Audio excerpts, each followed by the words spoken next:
Estou com saudade de estar com os irmãos, não é porque a gente não estava esses dias, mas esse mês de setembro para nós, a nossa equipe de louvor, o pastor Daniel, a Camila, nós tivemos algumas ausências aqui com a igreja no mês de setembro em função do oxigênio, que foram alguns eventos que a igreja fez e acabou acumulando tudo para o mês de setembro.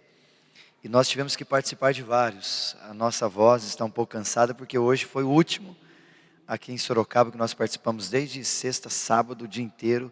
Hoje cedo lá, saímos de lá, era quase 2 horas, estava eu e o Thiago lá ainda.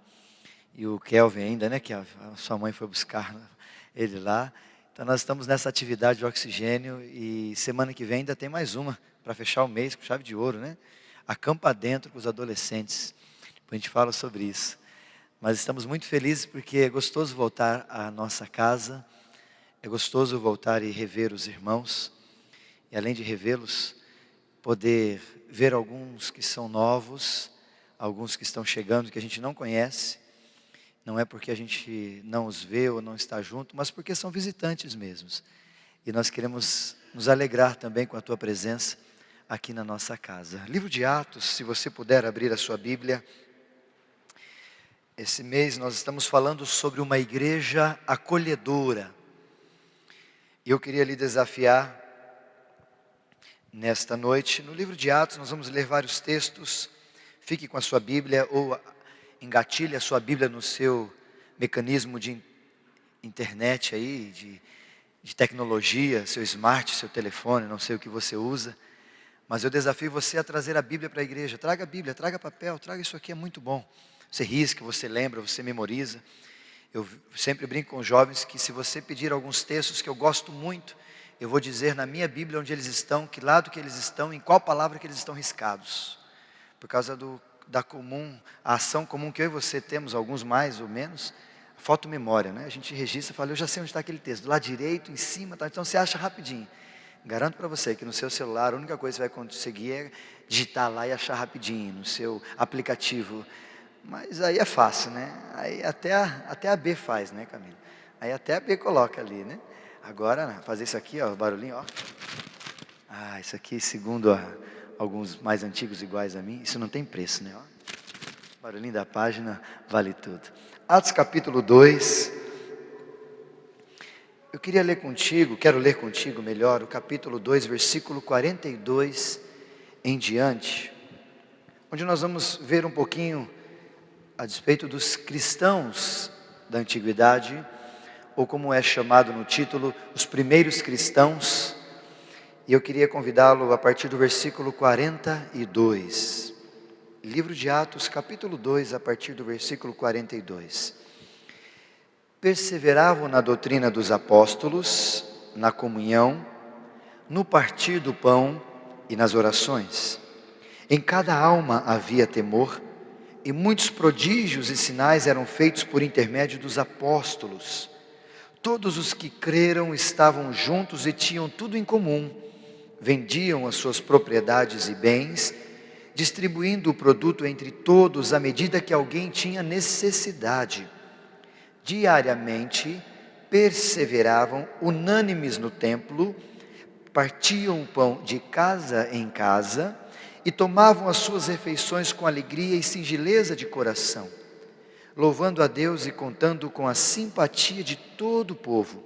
E enquanto isso, acrescentava-lhes o Senhor, dia a dia, os que iam sendo salvos. Quero repetir para você grifar na sua Bíblia a segunda parte do versículo 47. Enquanto isso, acrescentava-lhes o Senhor, dia a dia, os que iam sendo salvos. Eu, conversando com alguns amigos, companheiros, esses dias de oxigênio, a gente viu que eu tenho bastante quilômetro rodado, né? Em 96 eu fui morar em Cuiabá, fiquei 4 anos lá.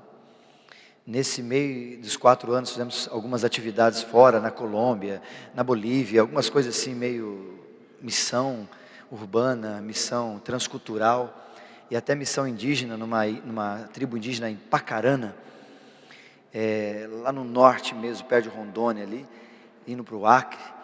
E nessas caminhadas, nesses lugares mais longínquos da região metropolitana, nós tivemos alguns conhecimentos de igrejas que eram bem diferentes. Eu não sei se você sabe, mas não existe só a igreja com o nome Igreja Presbiteriana do Brasil, ou Igreja Presbiteriana Independente do Brasil, ou Igreja Batista, ou Igreja Metodista, que são as tradicionais, ou outras igrejas que nós temos aí, que são igrejas pentecostais, neopentecostais. E quando eu estava em Cuiabá, num bairro ali, eu vi uma igreja, e a placa da igreja era assim: igreja onde o capeta leva pau. De verdade isso eu estou dizendo. Igreja onde o capeta leva pau. Interessante, não? O que você acha, pastor Daniel? Vamos para lá? Eu selecionei algumas das quais alguns amigos me passaram nessa caminhada, e tinha uma igreja que se chamava assim, Igreja Chave para o Jardim do Éden.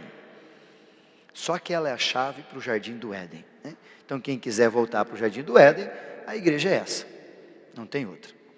Um outro nome, Igreja do Amor Maior que Outra Força Qualquer. Nossa, até acabar o nome da igreja, o irmãozinho já falou, eu vou na outra ali, que é mais fácil até o nome, né? Um outro nome, Igreja Evangélica dos Hinos Maravilhosos. Imagina que bênção cantar isso só salmos e hinos. Imagina os 1000, ia ser lindo, né? Lá não canta cântico contemporâneo de jeito nenhum, né? Só hinos maravilhosos. Igreja Abastecedora da Água Abençoada. Ficam difíceis os nomes, né? Não são nomes criados. Se você colocar às vezes na internet, aparece até a placa na igreja. Não são nomes criados, não, inventados, são nomes reais. Igreja Evangélica Pentecostal, a última embarcação para Cristo. Aproveita, o anjo fecha a porta e ninguém entra, igual a Arca de Noé, né? Mais uma igreja. E uma última que eu selecionei aqui, Igreja Jesus é médico de verdade. Porque talvez as outras Jesus é médico de mentira, né? Se nessa igreja Jesus é o médico de verdade, eu não sei o que as outras igrejas falam que Jesus é. Mas eu queria lhe perguntar, por que as pessoas, se um nome às vezes não atrai tanto as pessoas a virem à igreja, o que atrai as pessoas a adentrarem a nossa igreja? Já parou para pensar? Aqui em Sorocaba, será que esse templo bonito, todo vistoso, todo diferente, né, que as pessoas passam, poxa, esse templo é diferente, eu quero entrar nesse lugar? Ou será que é perto, em frente ao ponto de ônibus? Então já desço, vou na igreja, já saio, pego o ônibus e vou embora. Então tem minha facilidade. Já parou para pensar por que as pessoas vêm à nossa igreja? Por que você vem à nossa igreja? Ou por que você, quando ainda era visitante, ou você que é visitante, a pergunta talvez é bem clara para você, o que lhe trouxe aqui nesta noite? O que lhe chamou a atenção? Qual foi o convite, a motivação, ou qual foi aquilo que tocou no teu coração para que você pudesse vir à igreja? Eu queria colocar ali, por favor, Mateus, me ajuda, um rapaz convidando uma vozinha para vir à igreja. Olha como é que é interessante esse convite, presta atenção nesse vídeo. Tem um áudio aí também, isso.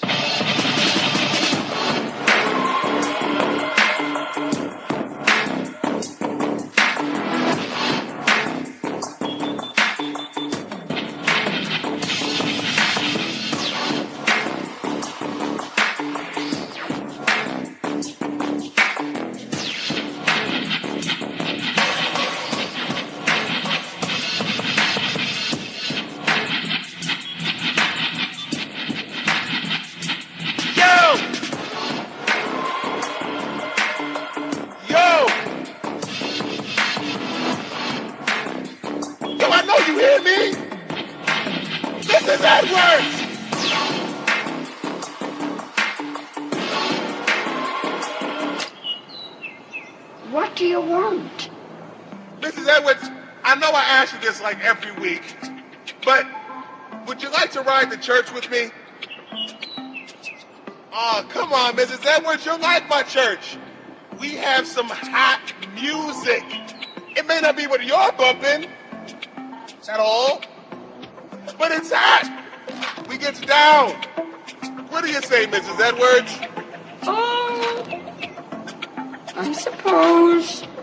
I've heard it said that 80% of first-time church visitors come because someone personally invited them.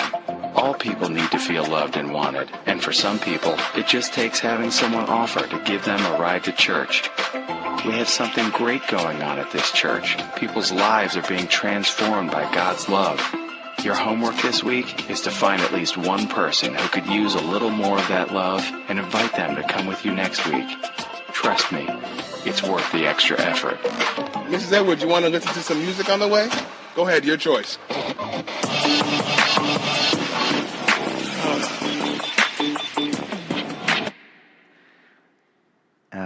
Você viu a música da vozinha? Olha a maneira diferente de convidar alguém. Ou olha como a gente às vezes tem alguns preconceitos diante de convite ou de igrejas, né? Eu vou na sua igreja, eu não vou, a igreja é diferente, não dá para ir na sua igreja e tal. Você já tentou convidar alguém assim, pessoalmente? Insistir? Dizer, meu irmão, vai na minha igreja. Eu estou te convidando para vir na minha igreja. Uma vez eu perguntei para o irmão, lá em Botucatu, ele disse, a sua igreja é aquela que o pessoal fica tudo caindo? Lembra que estava na época disso, de cair uns 10, 12 anos atrás? Sua igreja cai, eu tenho medo de ir lá, vai que ele derruba e eu caio lá e machuco, tá? Então eu prefiro não ir na sua igreja. Não, meu irmão, minha igreja não cai, vamos lá. Se você não gostar, não precisa voltar mais. Toda vez que eu convidei alguém com essa expressão, graças a Deus, ninguém nunca mais deixou de frequentar a igreja. Porque gostou da igreja. Não só da nossa, mas gostou de fazer parte do corpo de Cristo. Coloca mais esse vídeo. Esse eu queria, é um vídeo aqui do Brasil, de um projeto bem interessante, de alguém que talvez eu e você ficamos identificados com essa situação. Pode passar, Mateus, por favor. Como diz o velho ditado, as aparências enganam. E é verdade. Não olhe para aquela pessoa que está ao seu lado e diga, ah, esse cara é muito diferente de mim. Eu não posso convidá-lo para ir à minha igreja. Não posso deixar que os meus amigos me vejam chegar com esse cara. O que nós precisamos é enxergar os outros como Cristo as enxerga, com uma compaixão intensa pelos perdidos. Quer saber? Todos nós precisamos de Deus. Não importa como seja a pessoa ou quão diferente ela seja de você. Como cristãos, somos responsáveis por alcançar os que estão ao nosso redor. A eternidade deles depende disso. Precisamos parar de nos preocupar com a opinião dos outros. Precisamos abrir os nossos olhos. Novas oportunidades são colocadas à nossa frente todos os dias, para sairmos de nossa zona de conforto, abrir a nossa boca e dizer essas simples palavras. E aí, cara, se você estiver livre esse final de semana, vai ter um evento legal na minha igreja.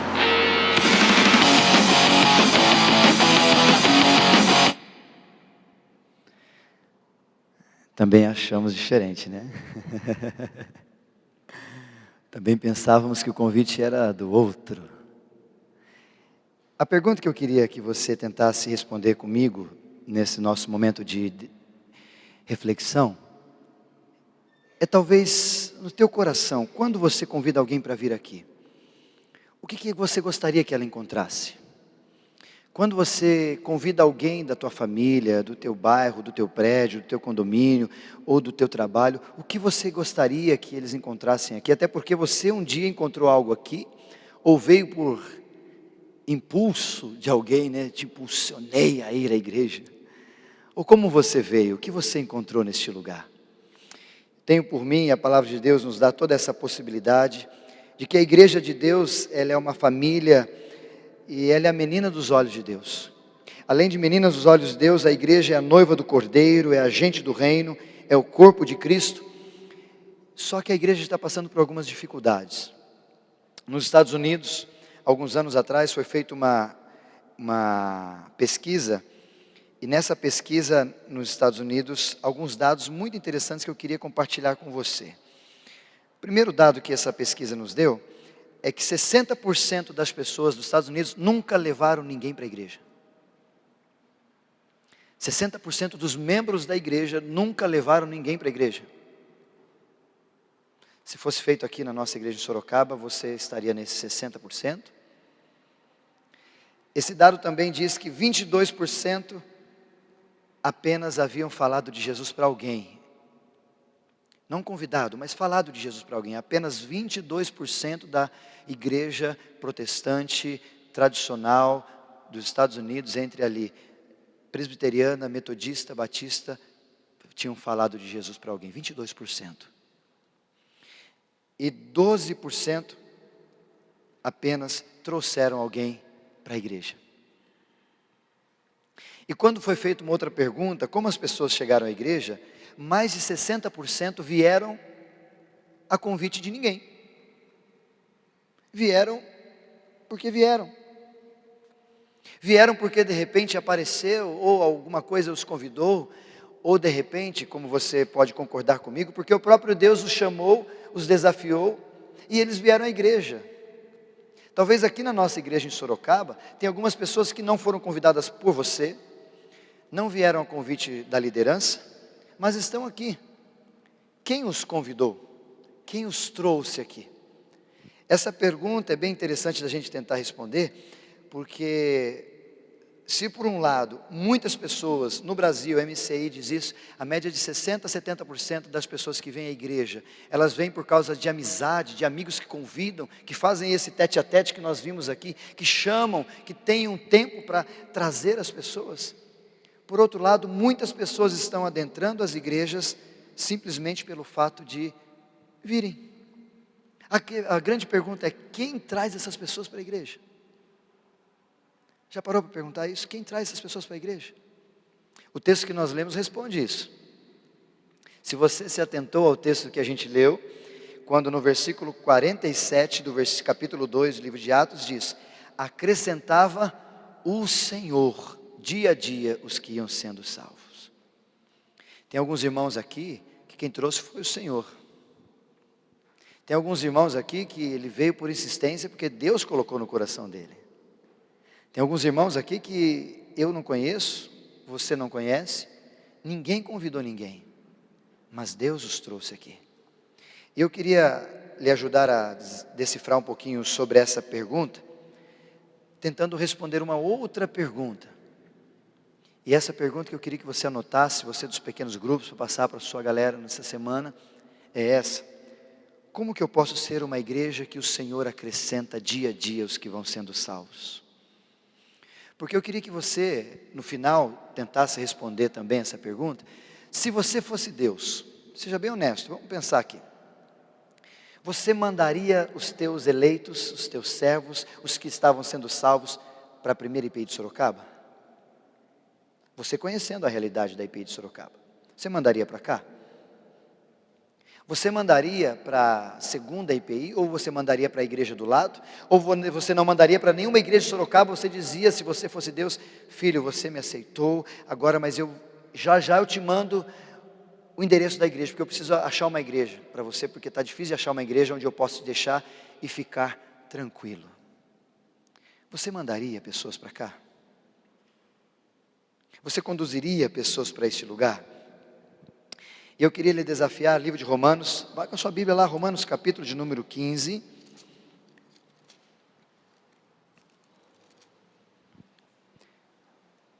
Uma igreja que Deus acrescenta pessoas, é uma igreja que entende que o acolhimento não é uma opção, é um mandamento.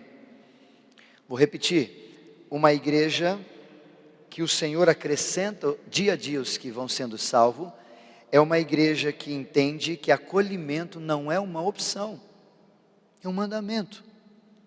E o livro de Romanos, no capítulo de número 15, versículo 7, diz assim: portanto, acolhei-nos uns aos outros, como também Cristo nos acolheu para a glória de Deus. Esse texto também é um dos textos das quais a gente vai olhando, de que não faz parte de um mandamento, não faz parte de uma lista, não faz parte de uma tábua ou de alguma coisa desse tipo, simplesmente faz parte de uma sugestão, de uma palavra do próprio Deus, na pessoa do apóstolo Paulo, para com a igreja. Mas a postura com que Paulo escreve, a postura com que Paulo indica e diz aos seus da igreja de Roma, se torna um mandamento. Portanto, acolhei-vos uns aos outros. Cuide um dos outros. E quando eu olho para esse texto, ele mostra para nós que nem mesmo uma opção que eu e você temos diante das pessoas, essa questão de acolher, mas ela de fato e de verdade se torna um compromisso que eu e você temos por causa da graça de Jesus na minha vida e na sua vida.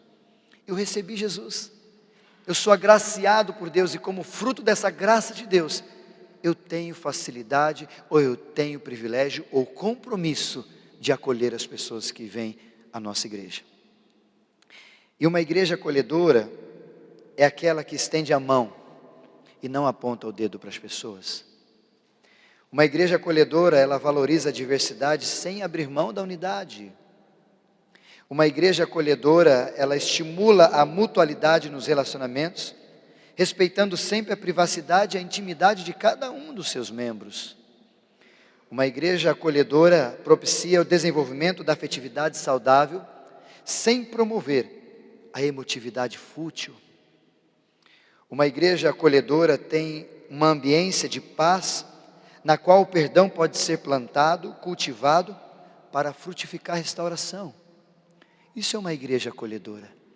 E quando nós olhamos para uma igreja acolhedora, eu esses dias falava com uma pessoa que ela precisava acolher os outros, e estava discutindo até com o pastor Áureo esses dias sobre isso, sobre essa questão de acolher, e a gente estava elogiando os nossos irmãos ali na frente, porque você vem, várias pessoas te cumprimentam, lhe beijam, umas pessoas cheirosas, bonitas, te acolhendo ali, você sente-se bem, mas e depois aqui dentro, como é que acontece? E aí essa pessoa disse para mim: Isaías, eu não acolho muitas pessoas porque eu nunca fui acolhido. Aí eu usei esse mesmo texto para ela. E se você perceber no versículo 7, segunda parte, acolhei-vos uns aos outros. Se for só até aí, tudo bem. Mas ele diz, como que você vai acolher as pessoas? Ele diz, como também Cristo nos acolheu.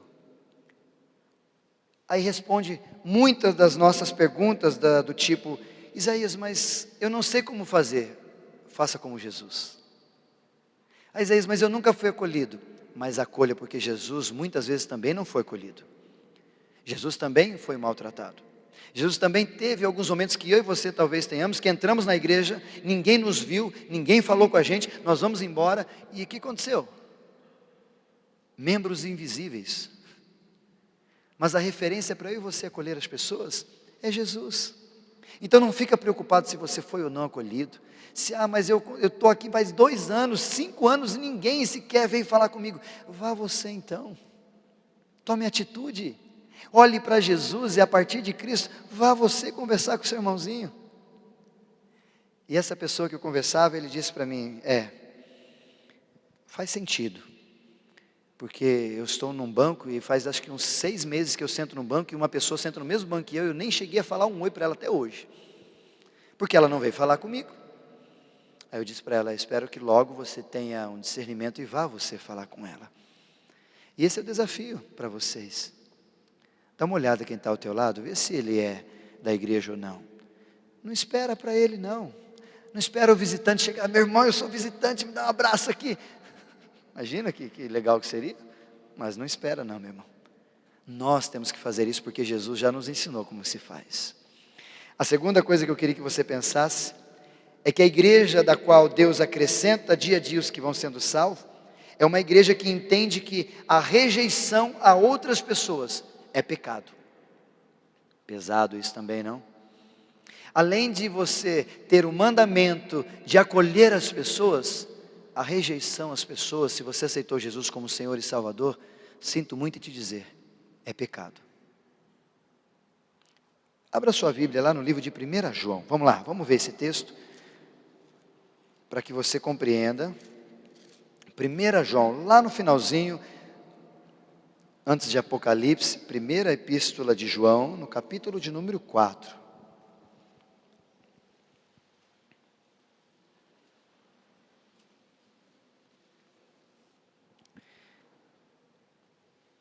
Quando a gente rejeita agir com o bem para as pessoas que estão ao nosso redor, a gente está pecando. E eu vou te dizer isso pela palavra. Olha lá, capítulo 4 do livro de 1 João, versículo 7. Deus é amor. Amados, amemo-nos uns aos outros, porque o amor vem de Deus, e todo aquele que é nascido de Deus, conhece a Deus.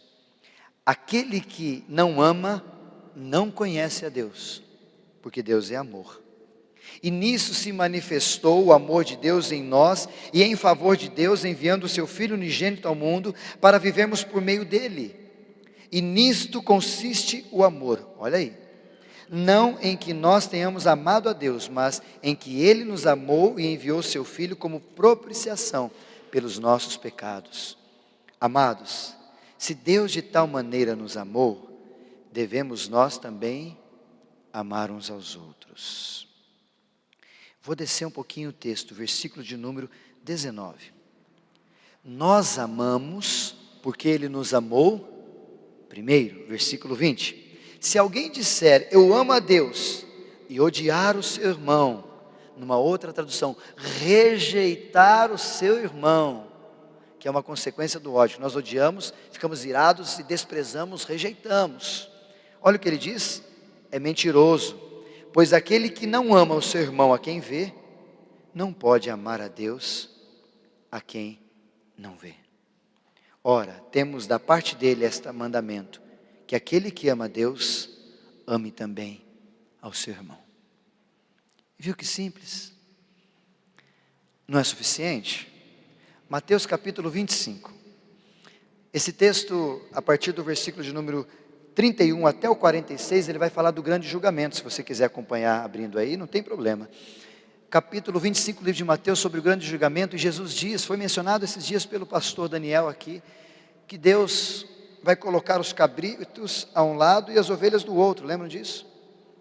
E o diálogo, o discurso de Jesus é assim: estive com fome e deste-me de comer, estive com sede e me deste de beber, estava forasteiro e você me hospedou, eu estava nu e você me vestiu, eu estava enfermo e você foi me acudir, eu estava preso e você foi me visitar. E alguns ali perguntaram, Senhor, mas quando te vimos? Aí ele diz, quando aos pequeninos vocês fizeram, a mim me fizeste.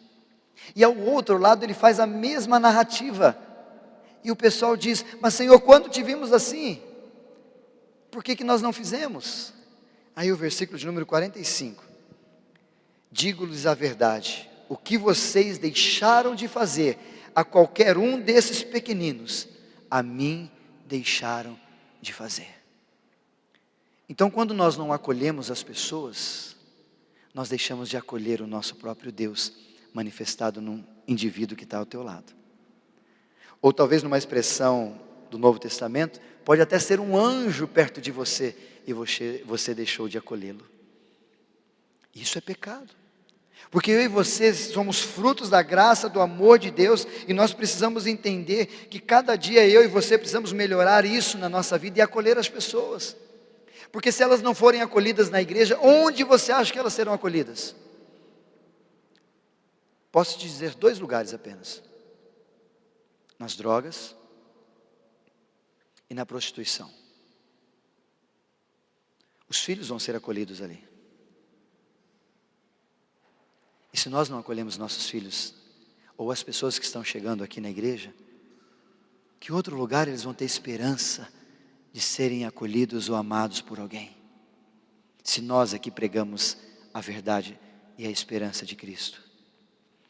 A terceira e última ideia é que uma igreja que Jesus acrescenta é uma igreja que entende que o resultado do acolhimento não é uma força natural, humana, mas é uma ação do Espírito Santo na minha e na sua vida.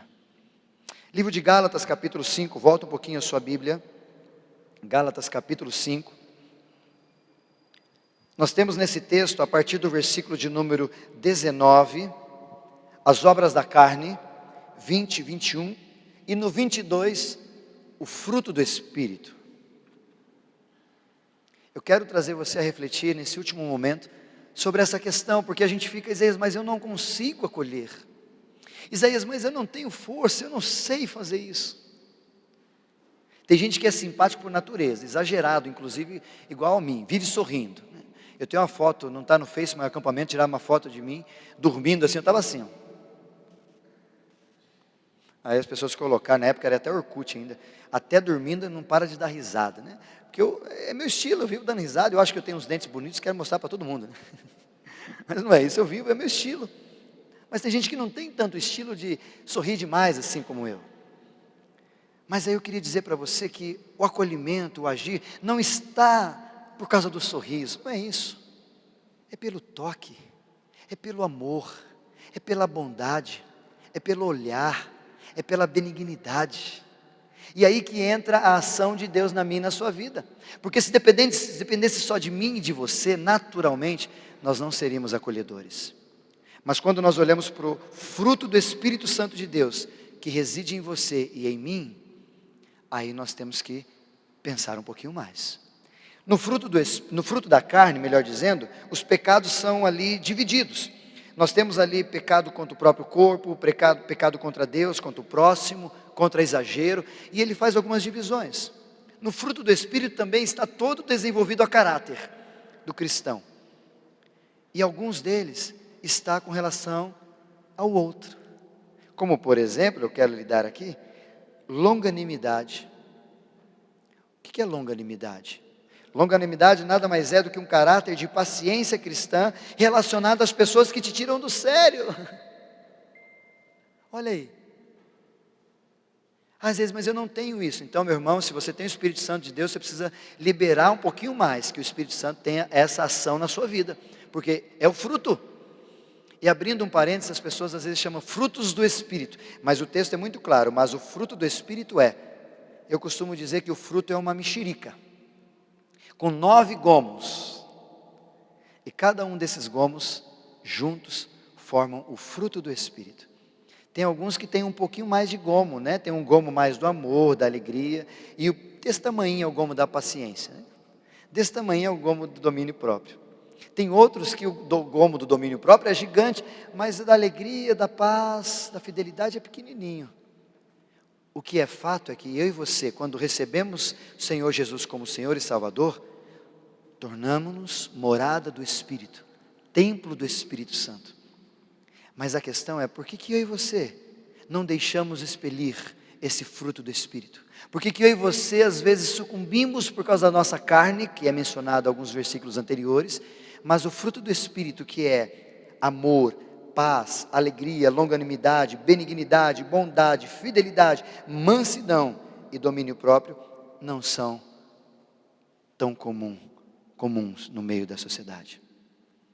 E aí eu queria te desafiar para que a longanimidade, a benignidade e a bondade sejam frutos reais na sua vida e na minha vida.